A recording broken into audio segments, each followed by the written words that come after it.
Peygamberimiz sallallahu aleyhi ve sellem Ramazan ayında Ayşe apamız aytat: "Kana Resulullah sallallahu aleyhi ve sellem iza dakhalal aşru ahya'l layl ve ayqadha ahlehu ve şadda'l mi'zara." Muttafaqun aleyhi. Ramazan ayının akırkı 10 gündügü gelgende Peygamber aleyhisselam 10 gündü ibadat menen ötkөрөт эле, түндөрү уктабай ibadat кылат эле. Жана үй бүлөсүндөгү келгиле Ramazan'ın akırkı günlerinde köp ibadat kılıp alay dep үй бүлөсүндөгү тургузат эле. Жана белин бекем байлаган. Үй бүлөсү менен түнкү мамилелерде үй бүлөсүнө убакыт берүүнүн ордуна Раббисине убакыт берет эле. Себеби Рамазандын акыркы күнү Кадыр кечеси да бар. Ар бир түндү ибадат менен өткөрсөңүз, ошол Кадыр кечесине дагы дал келип калышыңыз мүмкүн. Эми ушул улуу ыйык айда сиз менен биз өзүбүздүн капилетибиз менен, өзүбүздүн напсибиз менен, өзүбүздүн кумарыбыз менен жүрө берсек, анда сиз менен биз көп жакшылыктан кур калып кетебиз да. Ошого кичине курбанчылык кылайлы. Бул ай бир жылда бир жолу келет. Анан өзгөчө акыркы 10 күндүгүн жакшы ибадат менен өткөзөлү. Эми Рамазан айында кээде инсанчылыктар болуп турат. Рамазанда бейбаш шайтандар байланды.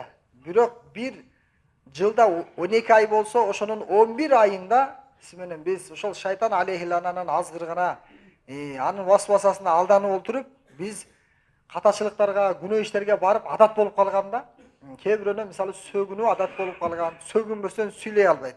Рамазан келип калды эми. Эмне кылыш керек? Же болбосо да бир башка нерсеге, чылымга, жана башка нерселерге адаттанып алат, эми аны ташташ кыйын болот да. Ошондуктан сиз менен биз Рамазан айында колдон келсе, Рамазанды буза турган нерселердин баардыгын тең таштайлы дагы Рамазанды бекем кармайлы. Себеби бир инсан ушакты таштабаган болсо, күнү кечке тамак жебегени, кечке чаңкаганы ал эч кандай пайда бербейт деген хадистер келген да. Ошого биз орозо кармап жатабыз. Эми орозонун собу толук болуш үчүн колдон келишинче орозону эң жакшы аткарганга аракет кылайлы. Инналлоха джамилун юхиббул джамал. Аллах таала өтө сулуу зат, жана сулуу жакшы ибадат кылгандарды жакшы көрөт экен да. Эптеп эле орозону өткөрүп коеюн эмес, эптеп эле милдет аткарып коеюн дебестен, балким орозону эң жакшы өткөрөйүн.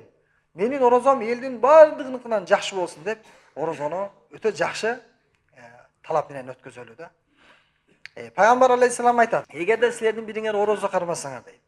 Фаин сабаху ахадун ау каталаху." Сиз орозо кармаганыңызга карабай бир инсан сизди сөгүп жатат да. Ачууңузга тийип жатат. Анан сиз менен урушам деп атат, беркел деп атат, сизди чакырып атат урушкачы. Ошол учурда Пайгамбар алейхиссалам фал якул инни соимун. Таксыр биз орозо элек деп коет экенсиз да. Биз орозо элек десеңиз, маселе чечилет.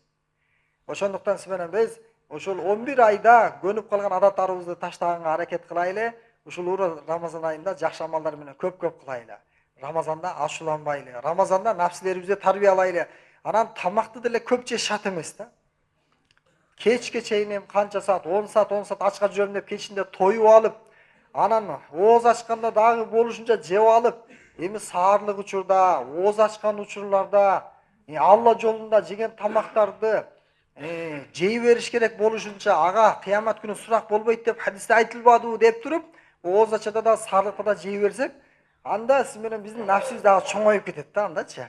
Неге дегенде Рамазанда жөнөкөй айлада жебеген тамактарды жейсиз да, туурабы?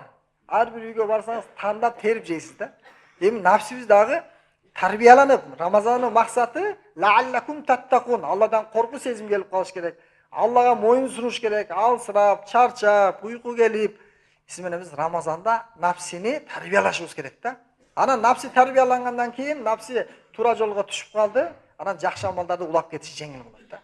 Ошого иншалла курсак өтө тамак жебестен, балким иншалла орточо сиз менен бизге тоскоолук да болуп калбасын, жебей да койбойлу, саарлыкты да кылайлы, ифтарды да кылайлы, бирок намазга туруп алып таравихте акактап дем ала албай, сиңбей калды, аш болбой калды. Анан бир нерселерди издеп жүрбөйлү да, анан зыбачкаларды, анан да эмне кылсам болот, сабый жеш керекпи, эмне кылыш керек болуп атат, зарнам болуп атат. Баардык оорулар козголуп кетпесин кайра Рамазандачы. Келиңиздер, ушул жака да көңүл буруп коелу. Кандай дейсиздер?